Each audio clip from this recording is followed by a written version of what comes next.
반갑습니다. 추혜정입니다. 제가 맡은 책은 미움받을 용기입니다. 지금 앞에서 많은 대표님들이 너무 좋은 말씀을 다 해주셨고 제가 또 준비한 내용들과 많이 겹치네요. 또 권미애 대표님이 이 자리에 쓰셔서 또 발표를 하셨어도 진짜 잘하셨겠다라는 생각이 들었습니다. 너무나 제 소개를 거창하게 해주셔가지고 제 소개라기보다는 제가 작년 이맘때 3분기에 이제 독서 지향이 들어오게 됐습니다. 그리고 1년 뒤에 또 원포인트 레슨을 하려고 이 자리에 서니까 되게 감회가 새롭습니다. 그리고 이렇게 많은 대표님들 앞에서 제가 무슨 얘기를 해야 될지 되게 고민도 많이 되고요. 근데 우선 준비해 온 거 그냥 충실히 읽고 한번 내려가겠습니다.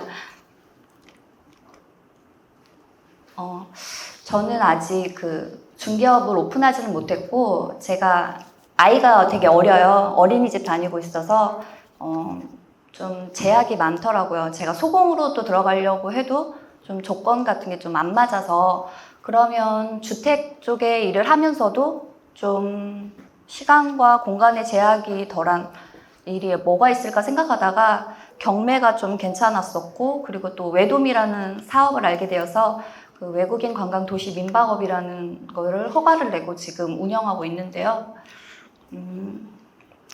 우선 이 자리를 빌어서 제가 이제 감사 인사를 드리고 싶은 분이 있어요. 제가 진짜 127기 부동산 자격증만 땄지 아무것도 모를 때 이제 네오비에 들어가게 됐고 그리고 김수업 대표님을 통해서 제가 네오비 비즈 아카데미 이제 MC를 보게 됐거든요. 그것 때문에 이제 안성준 대표님이나 또 서현석 대표님, 정진숙 대표님들이랑 다 함께 또 진행을 하면서 제가 더 많이 배운 것 같아요. 아무것도 모르는 저한테 그런 시간을 또 선사해 주셔서 감사드립니다. 그리고 또 은재민 대표님을 비롯해서 많은 대표님들이 이렇게 타자 공헌하고 있다고 생각됩니다. 또 이렇게 저희한테 또 소속감을 주시고 이 자리에 서서 발표할 수 있는 기회를 주셔서 감사합니다. 그리고 보고 계실지 모르겠지만 조영준 교수님 감사합니다. 우선 알프레드 아들러에 대해서 이제 얘기를 하고 넘어갈게요.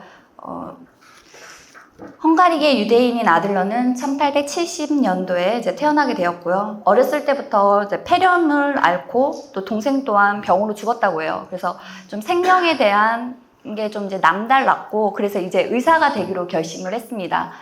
열심히 공부를 했으니까 1895년 의사가 되었고요.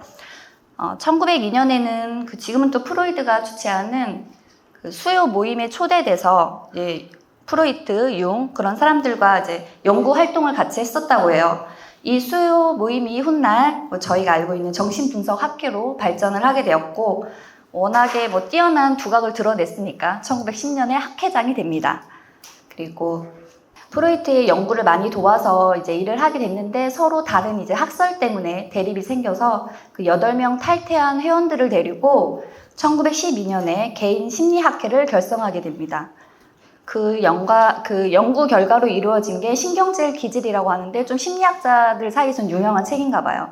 1차 세계대전이 끝나고 그 정신없는 상황에서도 아동 정신병원을 무려 22곳이나 오픈했었다고 해요. 그런데 이제 유태인이라는 이유로 강제 폐쇄가 되고 그럼에도 불구하고 유럽 각지 여러 곳에 이제 강연들을 다니면서 그런 학력들이 또 인정이 돼가지고 그 유명한 롱아일랜드 의과대 교수직에 임명됩니다.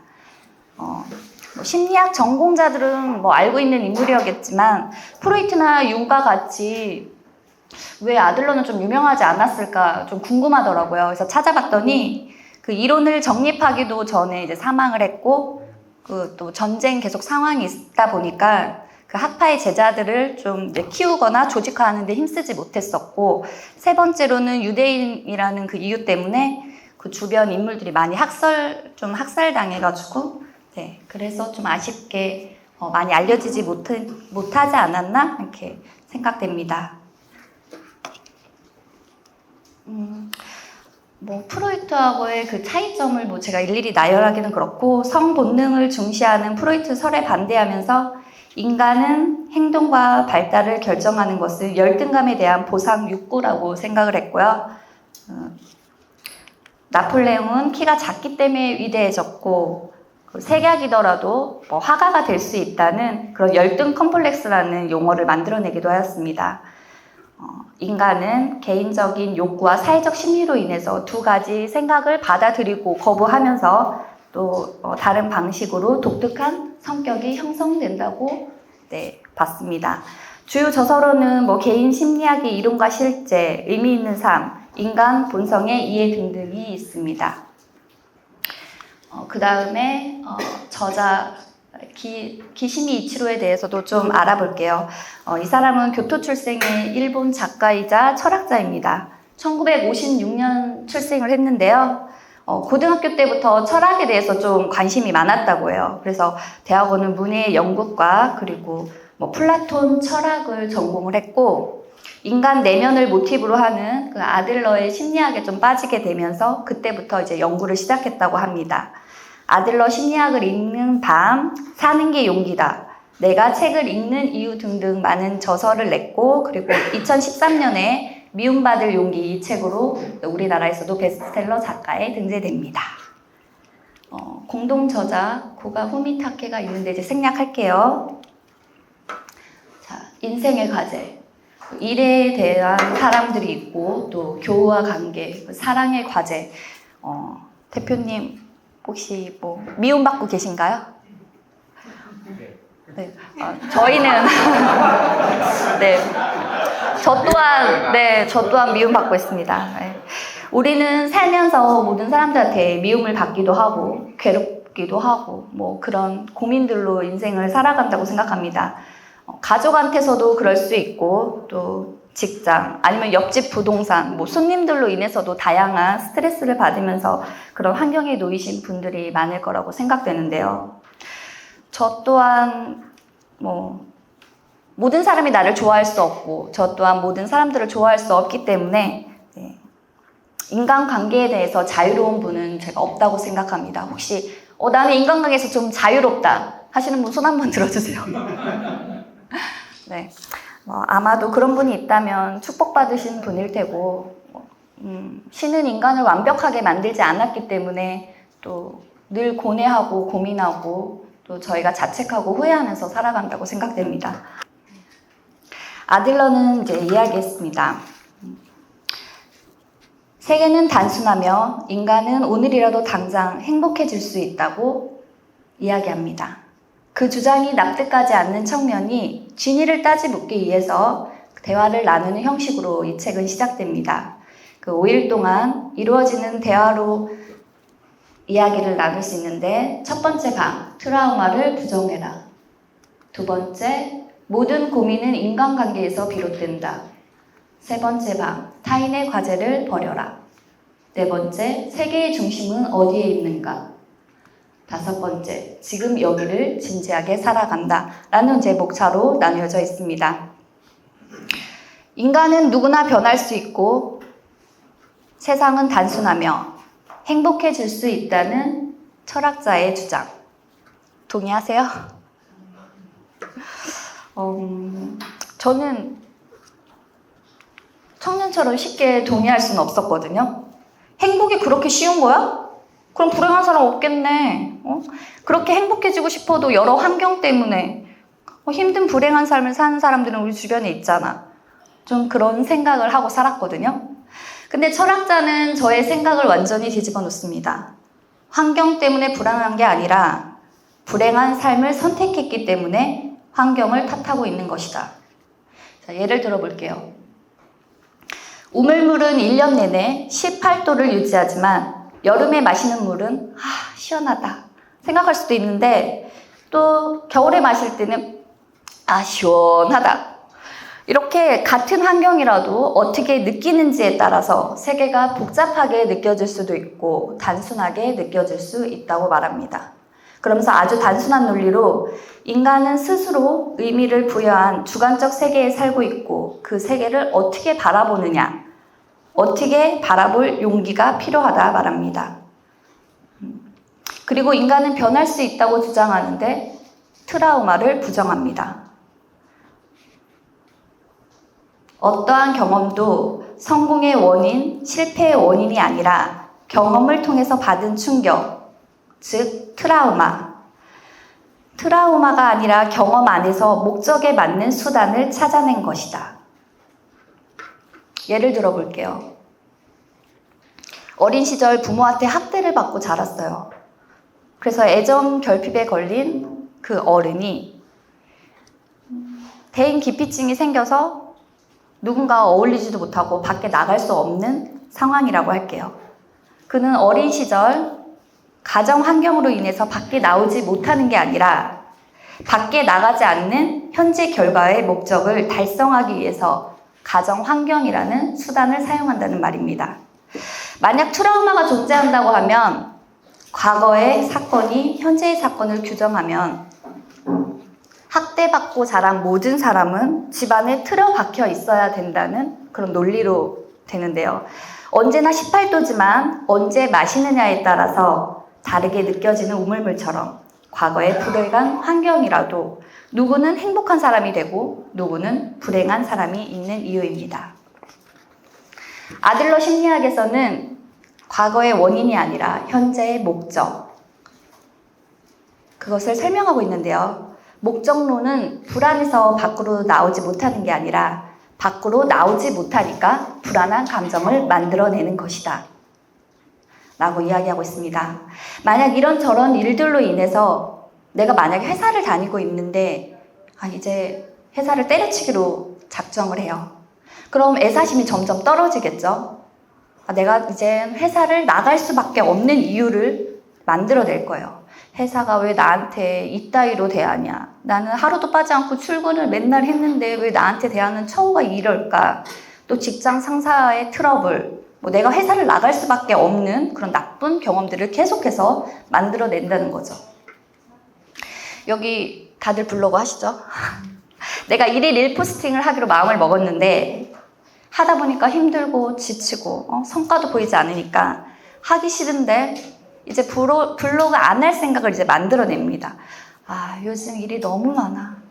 지수도 안 올라가. 이런다고 뭔 성과가 있겠어? 이게 돈이 돼? 이런 갖은 핑계를 만들어낸다는 건데요. 인간은 과거의 원인에 영향을 받아 행동하는 게 아니라 스스로 정한 목적을 따라 움직인다는 겁니다. 인간은 바꾸지 못하는 게 아니라 스스로 변하지 않겠다 결심했기 때문이죠.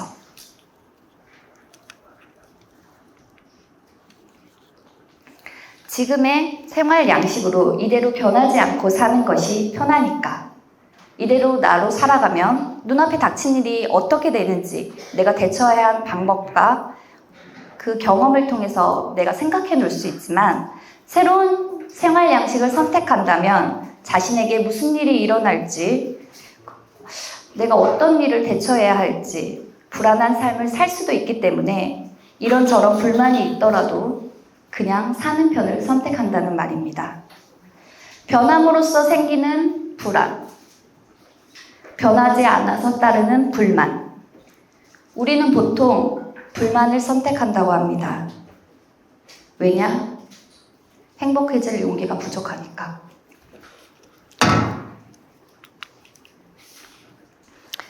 모든 고민은 인간관계에서 비롯된다. 인간관계에서 상처받지 않는 것은 기본적으로 불가능하죠. 인간관계에 발을 들여놓으면 크던 작던 상처를 받게 돼 있고 나 역시 누군가에게 상처를 주게 돼 있다고 말합니다. 그렇다면 어떻게 해야 할까요? 여기에서 미움받을 용기에 대해서 이야기합니다. 인간관계로 힘들어하는 분들을 위해서 조언하는데 행동 목표와 심리적 목표에 대해서 말하고 있습니다. 자립할 것, 사회와 조화를 이루며 살 것, 내게는 능력이 있다는 의식을 가질 것, 사람들은 내 친구다라는 의식을 가질 것. 무슨 얘기냐? 아무리 힘든 관계라도 마주하는 걸 회피하지 말라라는 말입니다. 이대로 머물러 있지 말고 관계를 끊든 이어나가든 무엇인가 액션을 취하라는 말인데요. 그러기 위해서는 인정받는 욕구를 버리고 그 사람의 기대를 만족시키기 위해 살지 말아라. 타인의 인정을 바라지 말고 평가에 신경 쓰지 말고 타인의 인생을 살 수밖에 없는 삶을 버리고 그 사람과의 과제를 분리해야 한다고 이야기하고 있습니다. 다른 사람이 나를 어떻게 바라보든 그건 그 사람의 몫이기 때문에 경계를 정하라는 거죠. 예를 들어 상사가 있는데 사사건건 시비를 걸고 저를 인정해주지 않는다고 할게요. 보통은 이런 경우 술 먹고 친구한테 막 하소연하고 그 인간 때문에 내가 안 돼. 나 일 되게 잘할 수 있는데 걔 때문에 힘들어. 이런 식으로 말을 할 수 있을 거예요. 상사의 눈 밖에 나서 내가 일을 못한다. 내가 일이 안 풀리는 건 다 그 사람 덕분이다. 이런 식으로 말을 할 텐데 그 상사 때문에 일을 할 수 없다는 원인론이 아니라 일을 하고 싶지 않아서 상사를 싫어하기로 했다라는 목적론에 발상을 하는 겁니다. 상사가 아무리 부당하게 화를 내도 상사가 해결해야 할 과제지 내 과제가 아니니 먼저 다가갈 필요도 고개를 숙일 필요도 없다고 말합니다. 누구의 과제인가를 생각하고 어디까지가 내 과제인지 어디서부터 타인의 과제인지 냉정하게 선을 그을 필요가 있습니다. 즉, 미움받는 것을 두려워하지 말라. 묵묵히 일하는 것까지가 내 과제이고 그걸 인정해주든 인정하지 않든 그것은 상사의 문제이니 나를 어떻게 인정하는 건 그 사람의 과제이다. 그러니 분리해라. 타인을 친구로 여기고 타인에 대한 관심을 가짐으로써 내가 누군가에게 도움이 된다는 사실을 실감하면 자신의 가치를 느낄 수 있다고 말합니다. 중요한 것은 타인으로부터 좋다, 평가를 받을 필요가 없이 자신의 주관에 따라서 느끼는 것이 중요하다 말합니다. 내 인생에 의미를 줄 수 있는 사람은 나밖에 없다. 내가 바뀌면 세계가 바뀐다. 정리해보면 무엇이 주어졌느냐 보자. 주어진 것을 어떻게 활용하느냐. 나의 과제와 타인의 과제를 분리해라. 다른 사람에게 칭찬받기 위함이 아니라 나 스스로 서로에게 도움이 되는 존재, 자신의 가치를 느껴라라는 말인데요. 용기를 내기 위한 실천 방법, 해법이라는 과제가 3가지 주어집니다. 자기 수용, 타자 신뢰, 타자 공헌. 즉, 남에게 인정받기 위한 욕구를 버리기, 그리고 적이 아니라 주변 친구라 생각하고 믿기, 남에게 줄 수 있는 것을 생각하기. 우리는 모두 미움받을 용기가 필요합니다. 자기계발서 싫어하시는 분들은 이런 얘기 할 거예요. 야, 내가 몰라서 못하냐? 이러는 빠색해. 실천이 힘든 거지.